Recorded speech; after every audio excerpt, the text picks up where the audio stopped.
Hey guys, how's it going? Hope you're doing well. My name is Crown, and today I'm going to read you some very interesting stories that I hope that you're gonna love. And now, without further ado, let's go!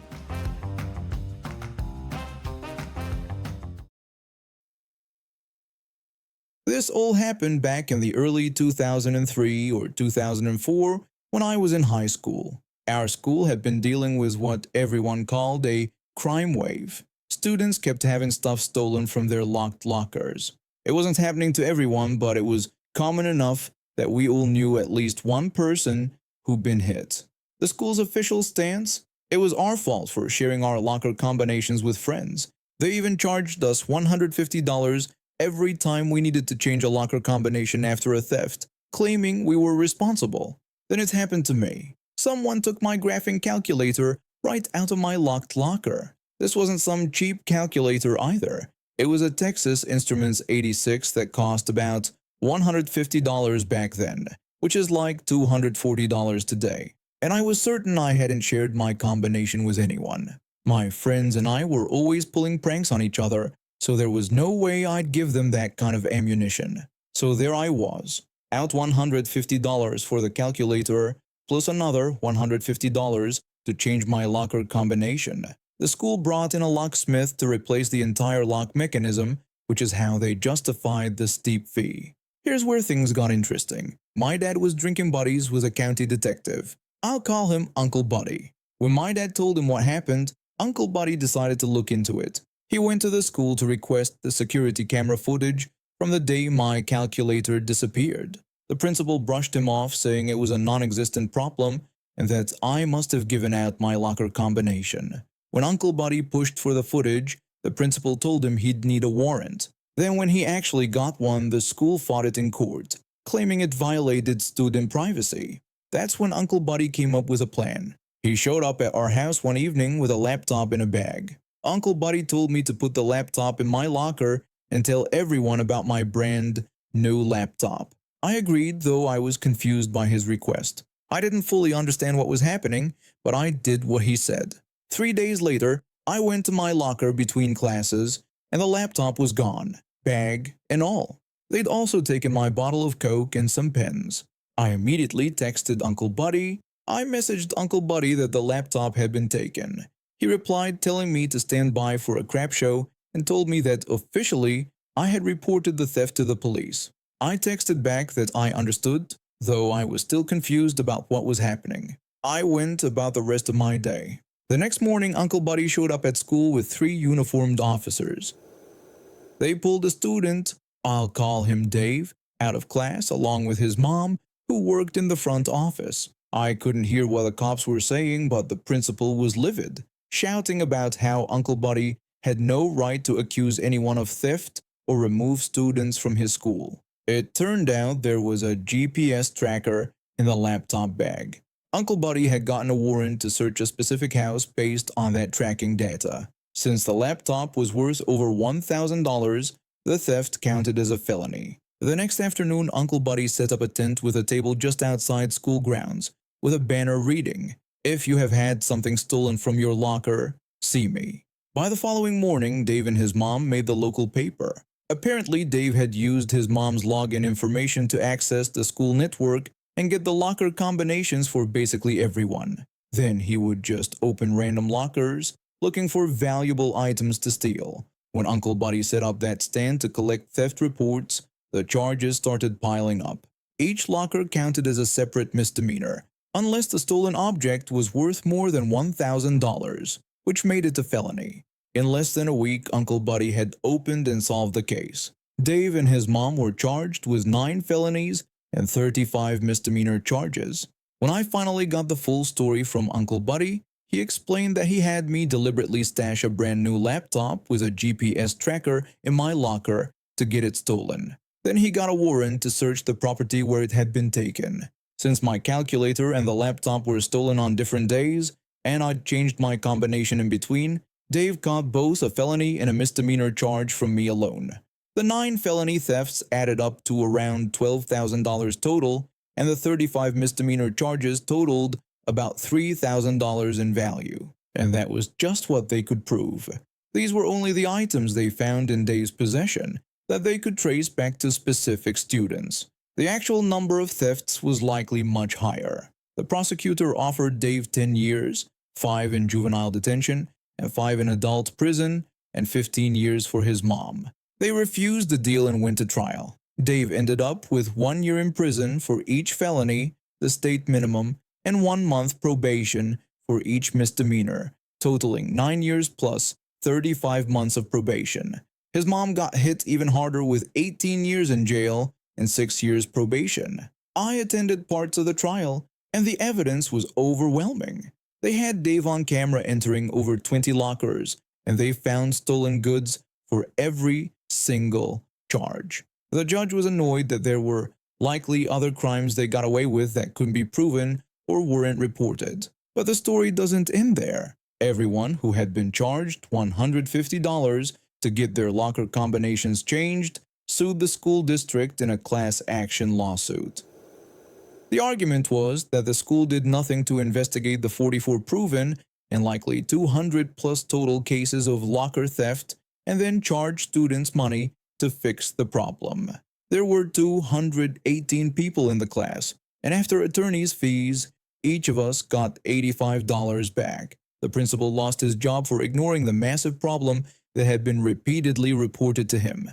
The school had already paid the locksmiths $150 per locker, but now they had to return $100 per locker to students. That meant they were out $21,800 plus their legal fees for the class action suit. I got my graphing calculator back. I had my name engraved inside the battery compartment, so it was easy to identify. I still have it, along with this story to tell.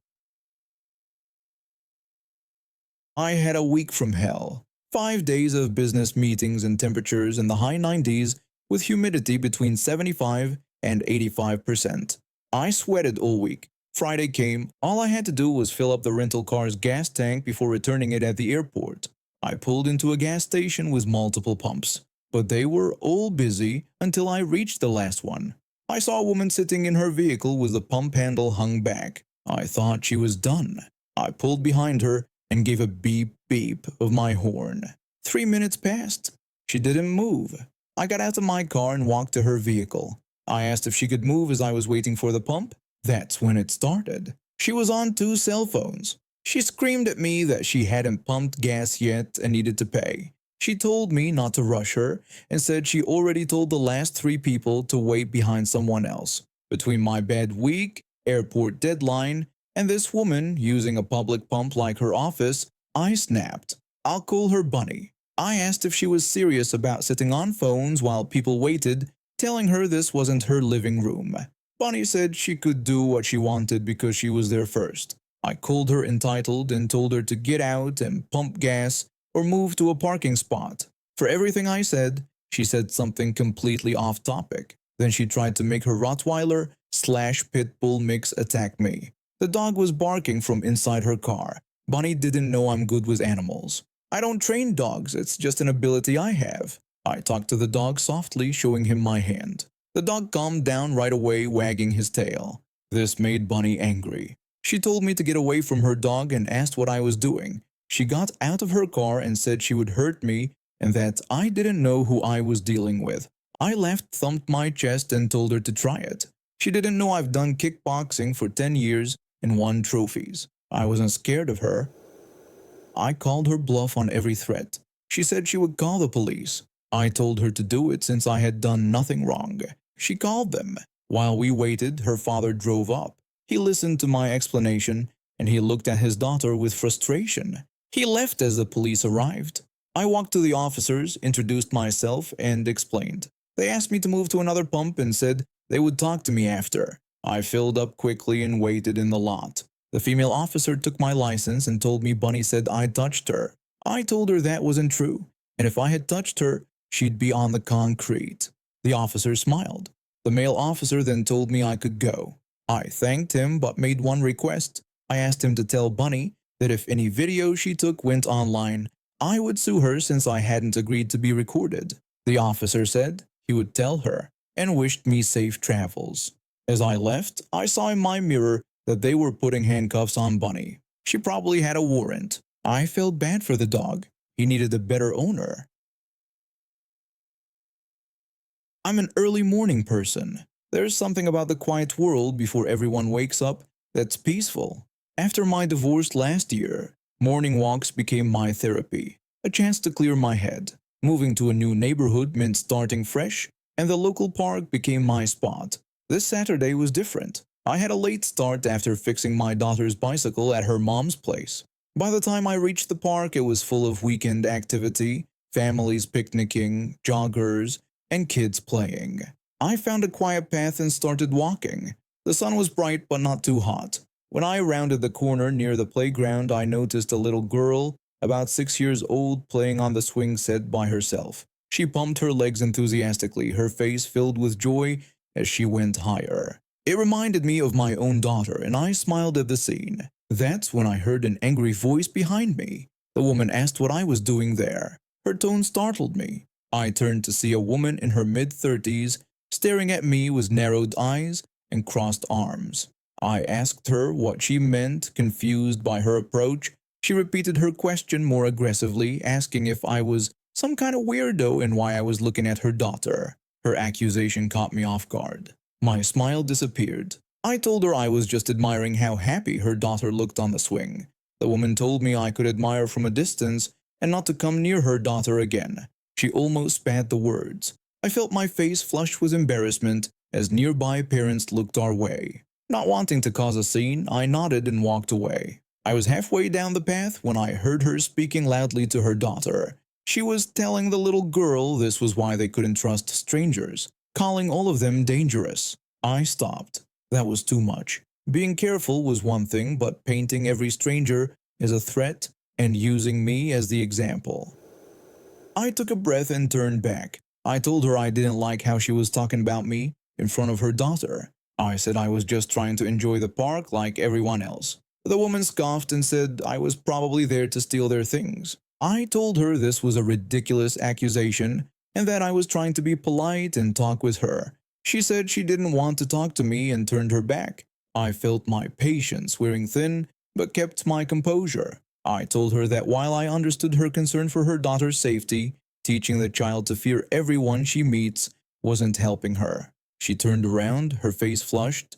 She shouted that I shouldn't tell her how to raise her child and said I had no idea what being a parent was like. I took another breath and told her I was actually a parent myself with a child of my own. I added that I would never teach my child to be afraid of all strangers, and that teaching children to be kind and open-minded was better than teaching fear.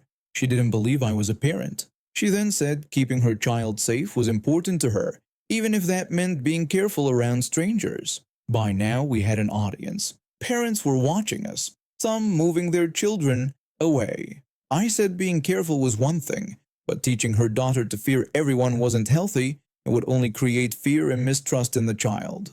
Her face turned red.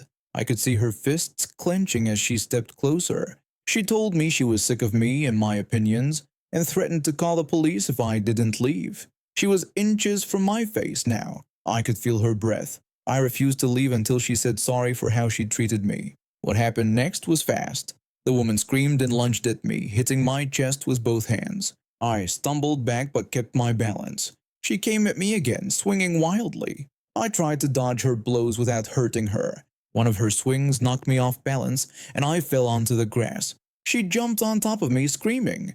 Using my weight, I flipped our positions and pinned her arms to stop her attack. I told her I wouldn't let go until she calmed down. She called me a psycho and told me to get off her. She struggled against my grip, but I held on. After about 30 seconds, she stopped fighting. I let her go and stood up, brushing grass off my clothes. My heart was pounding. By this point, a crowd had gathered.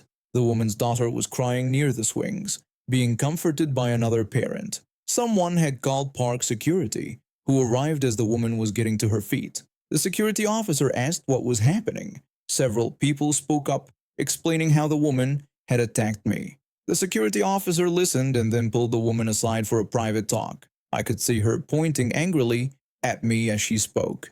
After a few minutes, the security officer asked if I was okay and whether I wanted to press charges. I looked at the little girl, who was watching with wide eyes. The last thing I wanted was to upset her more. I said no to pressing charges and told him I just wanted to finish my walk in peace. The security officer nodded and walked the woman and her daughter toward the exit. As they left, I heard the woman saying something but couldn't make out what.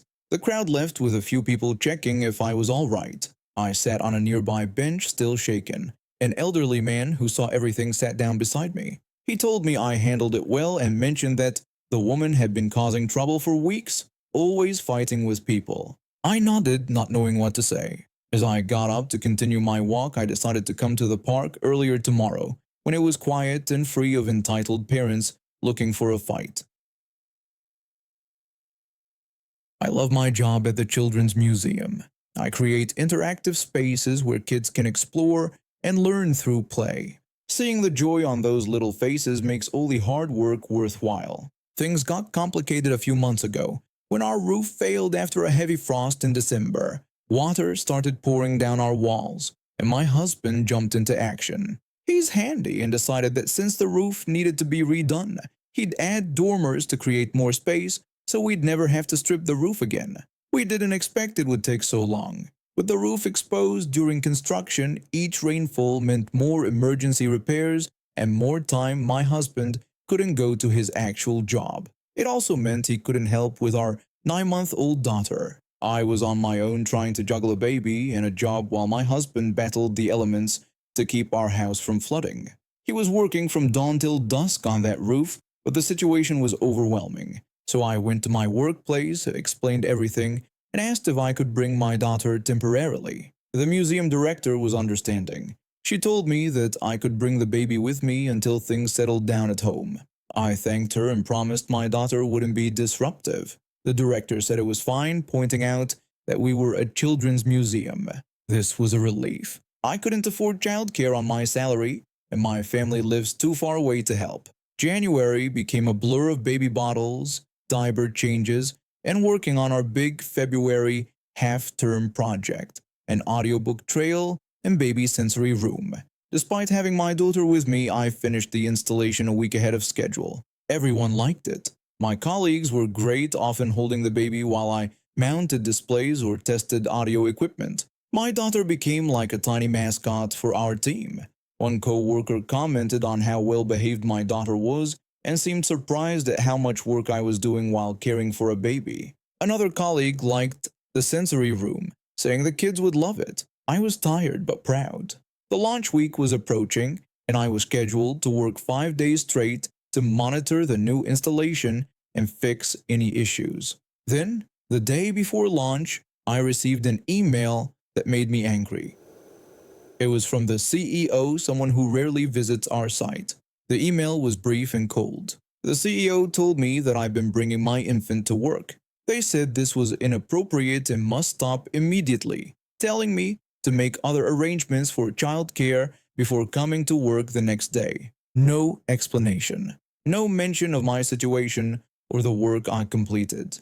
No recognition that I created a baby sensory room while caring for an actual baby. I sat there, looking at my screen, feeling angry and hopeless. Then I made a decision. I replied. In my response, I said I understood. I explained that since I had no other childcare options, I would be taking my paid leave effective immediately. I wished them luck finding someone to monitor the new installation during launch week. Then I emailed my team to let them know I wouldn't be in. What happened next made me happy. A co-worker messaged me asking who was going to run the baby room if I wasn't coming in. I replied that management would have to figure it out. Another colleague said the situation was ridiculous, noting they wouldn't even let a baby in the baby room. My team was angry for me. They decided that if I couldn't bring my daughter, they wouldn't pick up the slack. Another team member told me that they had all told the director the same thing, that if management didn't want a baby in the baby room, it simply wouldn't be staffed. Management started panicking. They called me multiple times, but I didn't answer. I sent a single text. In my message, I reminded them that I was on leave and asked them to respect my time off. Meanwhile, I started looking for freelance workshop opportunities. After years of creating successful programs, I had plenty of contacts. Within days, I had several good leads. The launch week was a mess, was no one who understood how the installation worked. There were technical issues they couldn't fix. Visitors were disappointed, and negative reviews started appearing online. To make things worse, 5 staff members quit that week due to poor management. In a small team, that was bad.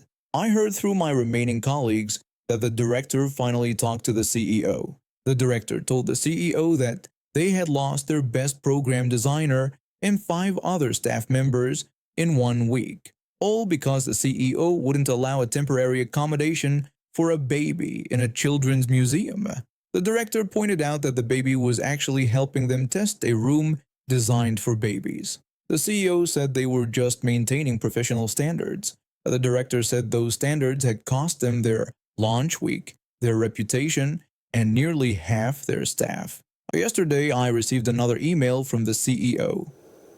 In this new message, the CEO said they had changed their mind and would make an exception in my case. They said they valued my contribution to the museum and hoped I'd come back. I typed my response. I thanked the CEO for their offer but told them that I had taken a position as an independent workshop facilitator with several local schools and community centers. I explained that my new job allowed me to bring my daughter to work and paid more. I wished the museum luck finding my replacement. I heard the CEO had to come in to try to fix the sensory room during the 2nd week. He had no idea how to operate the audio equipment I'd installed. I imagine him there surrounded by crying babies, wondering why he banned a baby from a baby room. My husband finished the roof last week. Our house is dry and he's back at work. And I'm happier now, working on my own terms, with my daughter by my side. And now we have reached the end of today's stories. Thank you for watching, and see you next time.